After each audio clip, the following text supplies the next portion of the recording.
If you earned more than $150,000 last year and you are making catch-up contributions to your 401k, there is a rule that took effect on January 1st, 2026 that changes everything about how those contributions work.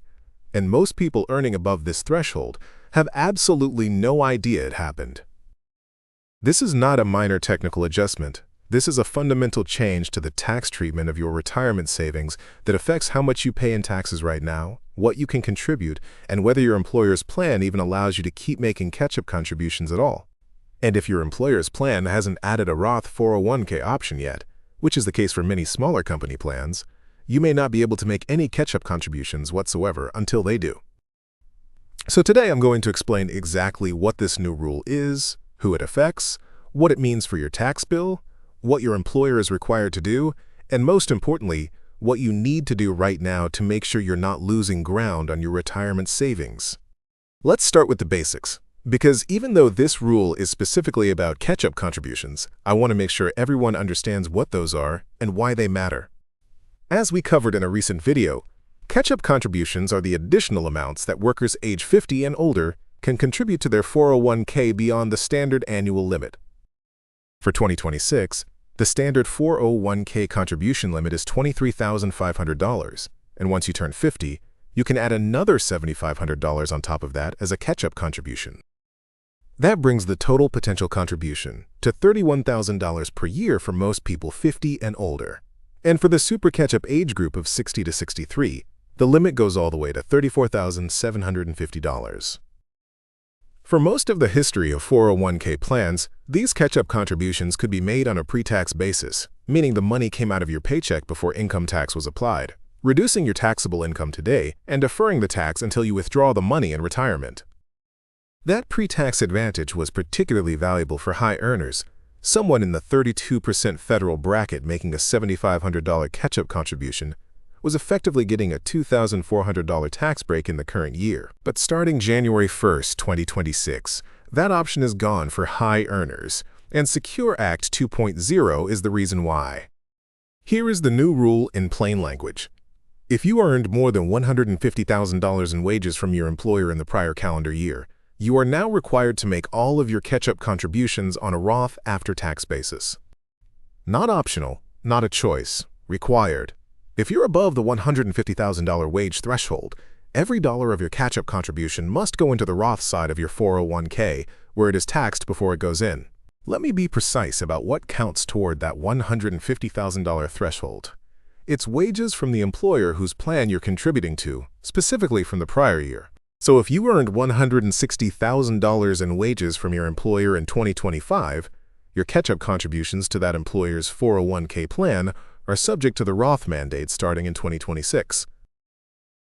If you earned $149,000 in 2025, you are below the threshold, and your catch-up contributions can still be made pre-tax, at least for 2026. The threshold is indexed for inflation, meaning it will adjust upward in future years. But the $150,000 figure applies for 2026.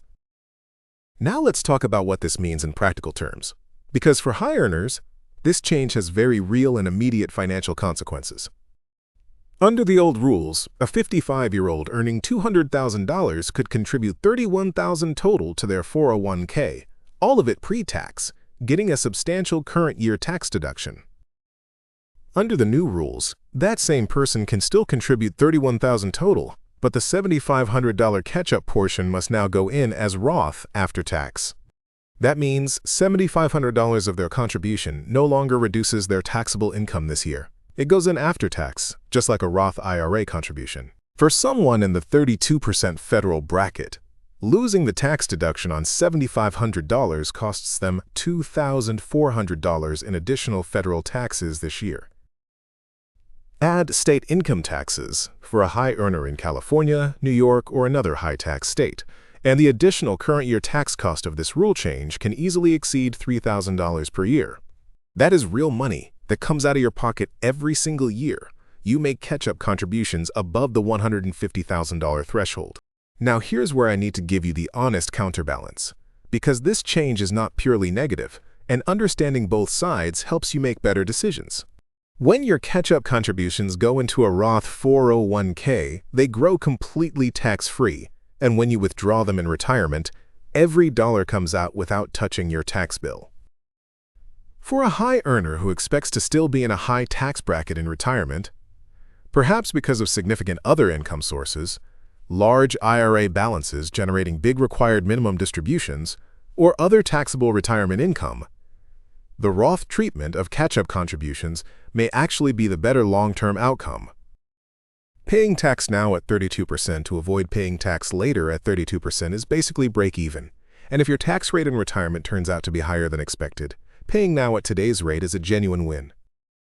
But for a high earner who expects their income to drop significantly in retirement, who plans to live more modestly, has most of their savings in Roth accounts already, and expects to be in a much lower tax bracket, being forced to contribute Roth now at a high rate feels less efficient. The bottom line is that the wisdom of this rule depends heavily on your individual tax situation, but Congress made it mandatory, so understanding it and optimizing around it is your only real option. Now let's address the second and potentially even more disruptive consequence of this rule.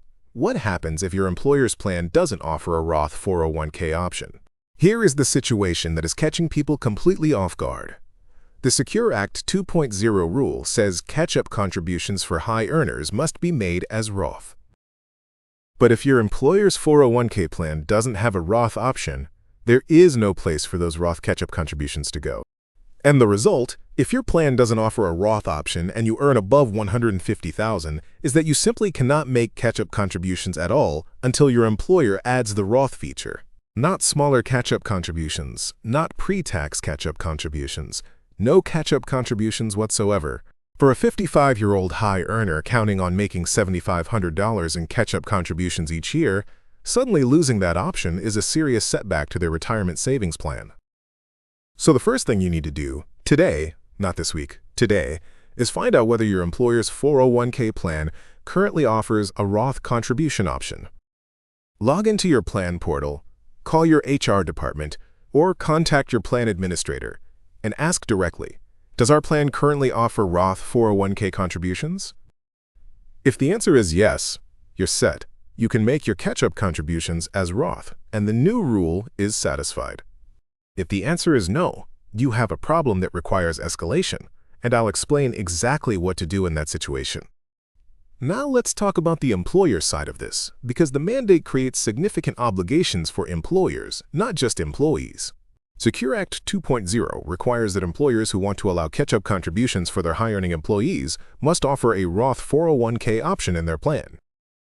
If an employer wants to keep offering catch-up contributions to all employees, they must add the Roth feature. It is effectively a mandate on employers to modernize their plans.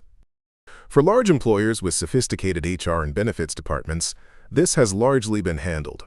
Most large company plans already offered Roth 401k, and those that didn't have had time to add the feature. But for smaller employers, companies with fewer employees, smaller HR teams, and simpler plan designs, adding a Roth 401k option requires plan amendments, administrative changes, and potentially working with a new record keeper. Many smaller employers are still in the process of making these changes, and during that transition period, their high-earning employees may be unable to make any catch-up contributions. If you work for a smaller employer and your plan doesn't yet offer Roth 401k, the most effective action you can take is to bring this issue directly to your HR department or your company's benefits administrator. Let them know that federal law now requires a Roth option for the plan to allow catch-up contributions for high earners, and that until the Roth feature is added, affected employees are losing valuable retirement savings capacity. This is not a confrontational request. It's a legitimate legal compliance issue, and most employers want to fix it as quickly as possible once they understand the stakes. Now let's talk about how to optimize your strategy under the new rules, because whether you like this change or not, it's here, and working with it intelligently is your best path forward. Strategy number 1. Treat the Roth mandate as a tax diversification opportunity. If most of your retirement savings are currently in traditional pre-tax accounts, a large traditional 401k, or traditional IRA, you are heavily concentrated on the taxable side of the ledger. Every forced Roth catch-up contribution is adding to the tax-free side of your retirement portfolio, which actually improves your overall tax diversification even though it costs more in taxes today. Having a meaningful balance of both pre-tax and Roth retirement assets gives you flexibility in retirement. We've talked extensively about this in the Roth conversion video, and the Roth Catch-Up Mandate accelerates that diversification for high earners. Strategy number 2. Adjust your overall financial plan to account for the higher current year tax cost. If you're losing a $2,000 to $3,000 annual tax deduction because of the Roth Catch-Up Mandate, that's money that needs to come from somewhere in your budget. Review your overall tax situation with a financial planner or a tax advisor to find offsetting strategies, perhaps increasing other deductions, timing income and expenses differently, or adjusting other elements of your financial plan to compensate. The goal is to not let the higher current year tax cost reduce your overall retirement contribution rate, because maintaining your full contribution level is more important than optimizing the tax treatment of any individual dollar. Strategy number 3. If you're in the 60 to 63 super catch-up age group and above the threshold, understand exactly how the Roth mandate interacts with your higher limit. For this group, the entire catch-up amount, $11,250, must be made as Roth if they exceed the $150,000 wage threshold. That's $11,250 going in after tax instead of pre-tax, a significant tax impact in the current year that requires careful budgeting and planning. But the flip side, $11,250 going into a Roth 401k tax-free forever is an enormous long-term benefit for someone who manages their retirement income strategically. Strategy number 4. Coordinate the Roth Catch-Up Mandate with your broader Roth strategy. If you've been doing voluntary Roth conversions of your traditional IRA, as we discussed in the Roth conversions video, the forced Roth catch-up contributions reduce the urgency and the size of additional conversions you might need. In other words, the mandate is doing some of the Roth diversification work for you automatically. Adjust your voluntary conversion strategy to reflect the Roth dollars already being built through the catch-up mandate. Strategy number 5. Review your beneficiary designations and estate planning in light of the Roth shift.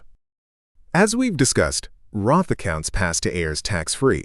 Your children or other beneficiaries inherit Roth dollars without a tax bill attached, unlike traditional IRA or 401k dollars. Every year that you're making Roth catch-up contributions, you're building a tax-free legacy asset that will benefit your heirs. Incorporate this into your overall estate planning picture. Now let me address something that comes up frequently when people learn about this rule. What if I structure my compensation below the threshold to avoid the mandate? Some high earners have asked whether they could defer bonus income, take compensation in non-wage forms, or otherwise structure their earnings to stay below $150,000 in W-2 wages. This is a legitimate tax planning question, but it requires very careful analysis with a qualified tax advisor, because the strategies that reduce W-2 wages often have other tax consequences that may or may not be beneficial overall. The $150,000 threshold specifically applies to wages, so non-wage income like self-employment income, investment income, or S-corporation distributions may not count toward the threshold in the same way. But this is complex territory. Do not make compensation restructuring decisions based on this rule alone without professional guidance, because the consequences of getting it wrong can be far more expensive than the tax cost of the Roth catch-up. Now let me talk about one more important dimension of this rule: what it means for your overall retirement income projection. If you are a high earner who has been counting on pre-tax catch-up contributions to reduce your current taxable income every year, your tax projections for the next several years need to be updated. The loss of the catch-up deduction increases your current year taxable income, which may push you into a higher bracket, affect the taxation of your Social Security if you're already collecting, or impact other income-based calculations like IRMAA, Medicare surcharges. IRMAA is based on your income from 2 years ago, so if the Roth catch-up mandate increases your taxable income in 2026, it could affect your Medicare Part B premium surcharge in 2028. Run through the downstream consequences of this income increase with your tax advisor, because what looks like a straightforward contribution rule change can have ripple effects across multiple parts of your financial life. Let me also address the situation of people who have multiple employers or who change jobs, because the threshold calculation applies per employer. If you work for two employers simultaneously and each pays you below $150,000, but your combined wages exceed that threshold, the rule applies based on what each individual employer paid you in the prior year. So technically, you could have a situation where neither employer individually paid you above the threshold, even though your total compensation did, in which case the Roth mandate might not apply to either plan. This is another area of complexity that benefits from professional guidance. The rules around multiple employer situations are nuanced, and it's worth getting clarity specific to your circumstances. Now let me quickly address Roth 401k versus Roth IRA, because some people wonder whether they should just skip the Roth 401k and use a Roth IRA instead. Roth IRA contributions are subject to income limits. For 2026, the ability to contribute to a Roth IRA phases out for single filers with income above $150,000 and is eliminated above $165,000. For married couples filing jointly, the phase-out starts at $236,000 and eliminates contributions above $246,000. Many high earners above the Roth catch-up threshold are also above the Roth IRA income limit, which means the Roth 401k is the only direct Roth contribution avenue available to them. The backdoor Roth IRA, contributing to a traditional IRA and then converting, remains an option for these high earners, but it has its own complexity and requires careful execution. The point is that for many high earners, the Roth 401k catch-up contribution is the primary mechanism for adding to their Roth balance, which makes this mandate particularly impactful for their retirement tax strategy. Let me recap everything we covered, because this is a complex rule with multiple moving parts. Starting January 1, 2026, workers who earned more than $150,000 in wages from their employer in the prior year must make all catch-up contributions to their 401k as Roth after tax, no exceptions. This applies to the regular 50-plus catch-up of $7,500 and the super catch-up of $11,250 for ages 60 to 63. If your employer's plan doesn't offer a Roth 401k option, you cannot make any catch-up contributions at all, and your employer is effectively required to add the Roth feature to keep offering catch-ups. The immediate cost is the loss of the pre-tax deduction, $2,000 to $3,000 or more in additional current year taxes for most affected high earners.